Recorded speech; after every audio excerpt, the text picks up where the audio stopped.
नमस्कार। हिंदी भाषा सीखने के इस क्रम में आपका हार्दिक स्वागत है। मैं डॉक्टर मिश्र आपका अभिनंदन करता हूँ। भाषा सीखने के लिए सबसे ज़्यादा आवश्यकता इस बात की होती है कि हम भाषा की वाक्य संरचना से परिचित हों। और भाषा की आवश्यकता हमें इसलिए होती है, भाषा की ज़रूरत हमें इसलिए होती है कि हम अपनी बात को दूसरों तक पहुँचा सकें, दूसरे की बात को समझ सकें। और यही भाषा की शक्ति है, क्योंकि भाषा हमें न सिर्फ अपनी बात पहुंचाने, अपनी बात कहने का एक माध्यम बनती है, बल्कि हमारी शक्ति का भी प्रदर्शन कराती है, बताती है कि हमारे अंदर कितनी रचनात्मकता है, कितनी खूबसूरती से हम अपनी बात को कह सकते हैं। हिंदी भाषा के इस श्रृंखला में हम बहुत आसान तरीके से भाषा की रचनात्मकता तक के स्तर तक पहुंचने का प्रयास करेंगे। इस श्रृंखला को हम 60 दिनों तक चलाने की कोशिश करेंगे। आज इस श्रृंखला में आपके लिए हम लेकर के आए हैं भाषा के ध्वनियों का उच्चारण और किस तरह से हम भाषा की वाक्य संरचना को समझ सकते हैं। तो जब हम ध्वनियों की बात करते हैं तो हिंदी के अंदर हम दो ध्वनियों की बात करते हैं, स्वर और व्यंजन की। जब हम स्वर की बात करते हैं तो स्वर, इसके अंदर हम ह्रस्व स्वर, दीर्घ स्वर और प्लुत स्वर की बात करते हैं। लेकिन हम इस वैज्ञानिकता के अंदर, हम इस व्याकरणिकता के अंदर नहीं पढ़ने जा रहे हैं। हम आपको बता रहे हैं कि इनका उच्चारण किस तरह करते हैं, क्योंकि अगर आप इसके उच्चारण के नियम को समझ लेते हैं तो आपको भाषा बहुत अच्छी तरह से समझ में आ जाएगी। आपकी अशुद्धियां गलत खत्म हो जाएंगी, आप अशुद्धियां नहीं करेंगे। मैंने एक शब्द बोला खत्म, खत्म नहीं, खत्म, दर्शाने के लिए कि हम जिस तरह उच्चारण करते हैं उसी तरह लिखते हैं। देखिए, भाषा के अंदर जो स्वर हैं उनके अंदर अ, आ, इ, ई, उ, ए, उ, औ आते हैं। अब जब हम इन स्वरों को बोलते हैं तो आप देख रहे हैं कि किस तरह से हम कुछ स्वरों को खींच करके बोल रहे हैं और कुछ स्वरों को छोड़ करके बोल रहे हैं। जैसे अ, आ, जितना समय हमने अ स्वर के उच्चारण में लगाया उसका दुगना समय हमने आ स्वर के उच्चारण में लगाया। तो इसका मतलब एक जो है छोटी ध्वनि है, जिसको आप छोटा अक्षर कहते हैं, ये छोटा अक्षर नहीं होता है, इसको ह्रस्व स्वर कहा जाता है। और एक जो है बड़ी ध्वनि, जिसको आप बड़ा अक्षर कहते हैं, इसको बड़ा अक्षर नहीं, इसको दीर्घ स्वर कहते हैं। नियम सिर्फ इतना सा जानना है कि जब हम छोटा अक्षर बोलेंगे, मतलब ह्रस्व स्वर बोलेंगे, तो मुंह को छोटा खोलेंगे, मतलब कम खोलेंगे। और जब हम दीर्घ स्वर बोलेंगे तो मुंह को पूरा वो खोल करके बोलेंगे। आ, डॉक्टर के पास जाते हैं, डॉक्टर कहता है मुंह खोलिए, आ, वैसे। तो ये हमने देखा कि ध्वनियों का उच्चारण किस तरह से होता है। अब आते हैं वाक्य के ऊपर। शब्दों के सार्थक समूह को वाक्य कहा जाता है। तो जब हम शब्दों के सार्थक समूह को वाक्य कहते हैं, मतलब कोई भी शब्दों का समूह वाक्य नहीं कहलाता, सिर्फ वही शब्दों का समूह वाक्य कहलाता है जिसका कोई मीनिंग होता है, कोई अर्थ होता है। तो अब ये जो अर्थ है ये व्याकरण के नियमों से बंधा हुआ होना चाहिए। यहां पर हम देखते हैं कि जो वाक्य है, हिंदी में जब हम वाक्य लिखना शुरू करते हैं तो हम कर्ता, कर्म और क्रिया के अनुसार लिखते हैं। इंग्लिश में जब हम लिखते हैं तो सब्जेक्ट, वर्ब एंड ऑब्जेक्ट के अनुसार लिखते हैं। हमारे यहाँ क्रिया अंत में आती है, अंग्रेजी में क्रिया मध्य में आती है। तो इतना सा और जान लेना है कि कर्ता, कर्म और क्रिया, इसके अनुसार वाक्य लिखा जाता है। चलिए, अब जब वाक्य करेंगे तो हम वाक्य जब लिखेंगे तो वाक्य लिखते समय कुछ और बातों से परिचित होंगे। मैं आपसे निवेदन करूंगा कि आप अपने साथ एक कलम, एक कॉपी लेकर के बैठें और उस कलम और कॉपी से रोज उसी उत्तर पुस्तिका के अंदर लिखा करें, क्योंकि हमें प्रयास करना है भाषा की रचनात्मकता तक पहुंचने के लिए। अगर इस श्रृंखला से आप जुड़ते चले जाएंगे तो मेरा भरपूर प्रयास रहेगा कि भाषा सीखने के बाद आप कुछ भी याद करके ना लिखना पड़े, सब आप अपनी जानकारी के आधार पर लिखें, क्योंकि जानकारी हमारे पास बहुत है। हम विज्ञान भी पढ़ते हैं, हम हिंदी भी पढ़ते हैं, हम समाज विज्ञान भी पढ़ते हैं, हम गणित के विद्यार्थी भी हैं, है ना। तो चलिए शुरू करते हैं भाषा सीखने का क्रम। जब हम वाक्य की बात करते हैं तो वाक्य 8 प्रकार के बताए गए हैं। उन 8 प्रकारों में से पहला प्रकार है विधानवाचक वाक्य। विधानवाचक वाक्य जो बताता है किसी काम के करने या होने की सूचना देता है उसे हम विधानवाचक वाक्य कहते हैं। इसको हम इंग्लिश के, अंग्रेजी के कुछ इंडेफिनिट सेंटेंसेस के माध्यम से समझने का प्रयास करेंगे, क्योंकि हमें यह भी तो सीखना है कि हम अगर मैं बोलेंगे तो मैं के साथ है क्यों नहीं लगाते, मैं के साथ हूं ही क्यों लगाते हैं। और इंडेफिनिट टेंस जहां समय की सीमा निर्धारित नहीं होती वहां पर हम क्या लगाते हैं, ताहे लगाते हैं, रहा है लगा रहे होते हैं। चलिए शुरू करते हैं।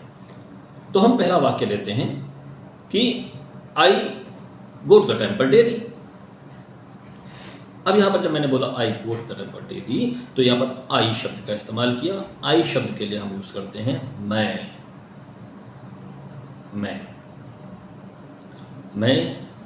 रोज मंदिर जाता हूं। तो हमने क्या देखा कि हम मैं शब्द के साथ हूं शब्द का प्रयोग करेंगे, और जब हूं शब्द का प्रयोग करेंगे तो ह के ऊपर चंद्र बिंदु भी लगाएंगे। जाता हूं इंडेफिनिट टेंस है, समय की कोई सीमा नहीं है, मैं रोज जाता हूं। अगर अब इसी आई को कुछ लोग हम भी बोलते हैं, अगर अब इसी आई को हम शब्द के रूप में बोले तो वाक्य कैसा हो जाता है? हम रोज मंदिर जाते हैं। हम बोलते ही, क्योंकि हम बहुवचन है इसलिए हमारी क्रिया भी बहुवचन में ही खत्म होगी, समाप्त होगी। इतनी बात आपके समझ में आई है? तो चलिए अब मैं कुछ वाक्य आपको इससे सामने, हम लोग कुछ वाक्यों के माध्यम से इस बात को और समझने का प्रयास करते हैं। पहला वाक्य हम लेते हैं, एक और दूसरा वाक्य। He goes to the school with his friends. He goes to the school with his friends. मतलब ही, वह अपने मित्रों के साथ रोज विद्यालय जाता है। तो अपने मित्रों के साथ रोज विद्यालय जाता है, रोज स्कूल जाता है। ठीक है, he goes to the school with his friends. अगला वाक्य हम लिखते हैं, She cooks delicious food. पहला हमने लिखा था वह, ही। जब ही शब्द के साथ वह शब्द का इस्तेमाल करते हैं तो वहां पर जो वह है वह एक पुल्लिंग शब्द है। लिंग के बारे में हम बात करेंगे आगे आने वाली कक्षाओं में। तो अभी हम सिर्फ इतना जान लेते हैं कि वह, यहां पर ही जो है पुल्लिंग है, इसलिए हमने लिखा जाता। ठीक है, अब यहां हम लिख रहे हैं शी कुक्स डेलिशियस फूड। यहां भी हम शी के लिए वह शब्द का इस्तेमाल कर रहे हैं, लेकिन जब वह शब्द का इस्तेमाल कर रहे हैं तो हम पूरा वाक्य करेंगे कि वह स्वादिष्ट, डेलिशियस में स्वादिष्ट, डेलिशियस का अर्थ होता है स्वादिष्ट, वह स्वादिष्ट खाना पकाती है, बनाती है नहीं, पकाती है, क्योंकि पकाने के अंदर पूरी संस्कृति हो, बाद में उस पर चर्चा की जाएगी। तो वह स्वादिष्ट खाना पकाती है। अगला वाक्य लिखेंगे, he studies in grade 10. She studies in grade 10. वह 10वीं कक्षा में पढ़ती है, या वह 10वीं कक्षा की अध्येता है, या वह 10वीं कक्षा की शिक्षार्थी है। यही तो भाषा का रोमांच है कि हम जिस तरह कहना चाहे कह दें। हजारी प्रसाद द्विवेदी जी ने लिखा है, कबीर जो थे भाषा को अपने हिसाब से प्रयोग किया करते थे। उनके अंदर भाषा की रचनात्मकता थी, रचनाधर्मिता थी, सृजनात्मकता थी।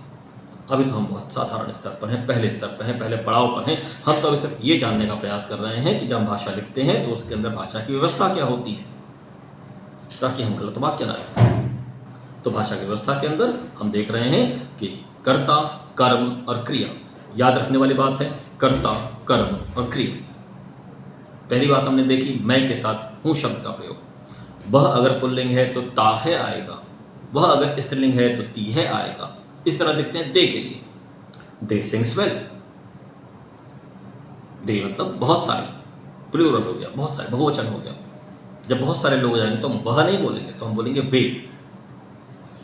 वे अच्छा गाते हैं, गाते हैं, दोबारा बोल रहा हूं, गाते हैं। जब हैं बोल रहे हैं तो हैं में मात्रा के साथ बिंदी भी आएगी, वे अच्छा गाते हैं। We practise Hindi daily. हम भाषा का रोज अभ्यास करते हैं, या हमने हिंदी की जगह भाषा शब्द का प्रयोग कर दिया।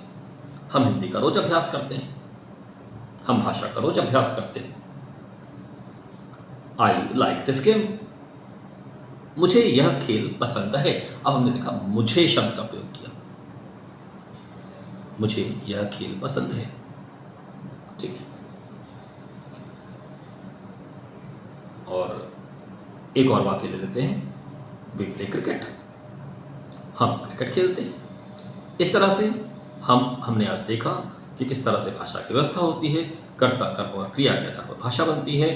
इस वीडियो को आप देखें, पढ़ें, अभ्यास करें और इंडेफिनिट टेंस के कम से कम 50 वाक्य और अपनी कॉपी में लिखें, उनका हिंदी में तर्जुमा करें, अनुवाद करें और भाषा की व्यवस्था को जानने का प्रयास करें। मैं प्रयास करूंगा कि लिंक में आपके साथ अगर हो सके तो कुछ वर्कशीट भी डाल दीजिए, ताकि आपका अभ्यास लगातार बना रहे।